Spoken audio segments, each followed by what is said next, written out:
Këngëtarja Besa Kogdima i ka dhënë fund beqarisë në një dasëm sekrete me partnerin e saj, të quajtur Teddy.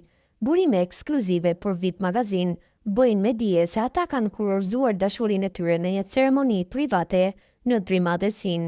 Ajo ka zgjedhur si artiste për të performuar Angela Peristerin dhe Aurel Thellimin, si dhe dy artistë të huaj. Lukun e saj, në ditën më speciale, Angela ja ka besuar Kaqit dhe Selmës. Mes të pranishmëve në ceremoni kanë qenë kolegë të saj të kahershëm, si Elvana Gjata me nënën e saj, si dhe kantautori Kledi Bahiti. Të ftuarve u është kërkuar të mos publikojnë foto apo video. Sot Besa ka ndarë me ndjekësit një foto ku shfaqet duke mbajtur dorën e partnerit, të dy me unaza.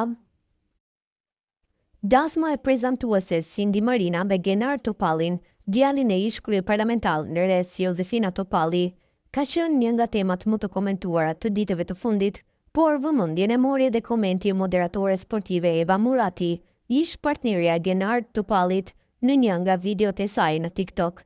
Pra, ti po në thua se nuk mund të doje një dasmë aq parallore dhe një djalë aq të edukuar dhe të pasur, e pyeti një komentues. Në dhimbje, Eva ju përgjigj: "Nuk dua që miliona shqiptar të më dëshirojnë vdekjen sepse po mburre me para që mund të jenë të vjedhura nga fondet publike. E di që më ndjek çdo ditë, por do ta bësh këtë një ditë pas dasmës tënde. Është më shumë se patetike." Por sot në një deklarat për Live from Tirana, Eva ka shpjeguar arsyeën e reagimit të saj. Besoi se shumë njerëz u ka ardhur si bomb, pasi nuk është në natyrën time të shkruaj kështu apo të merrem me deklarata të tilla. Më vjen keq për gjithë këta sepse era është totalisht në kurth. Ishte një përgjigje e kthyer pas provokimeve të një pasnjëshme në anglisht nga e njëjta adresë dhe për t'ia mbyllur gojën, u krijua një situatë e pakëndshme.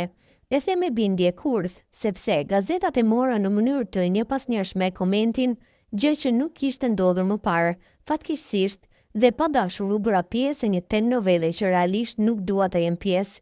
Jetë të lumtur për të gjithë, ka thënë ajo në reagimin në saj, pavarësisht të komentit që bëri në rrjetet sociale, duke tërhequr gjithçka që ka thënë.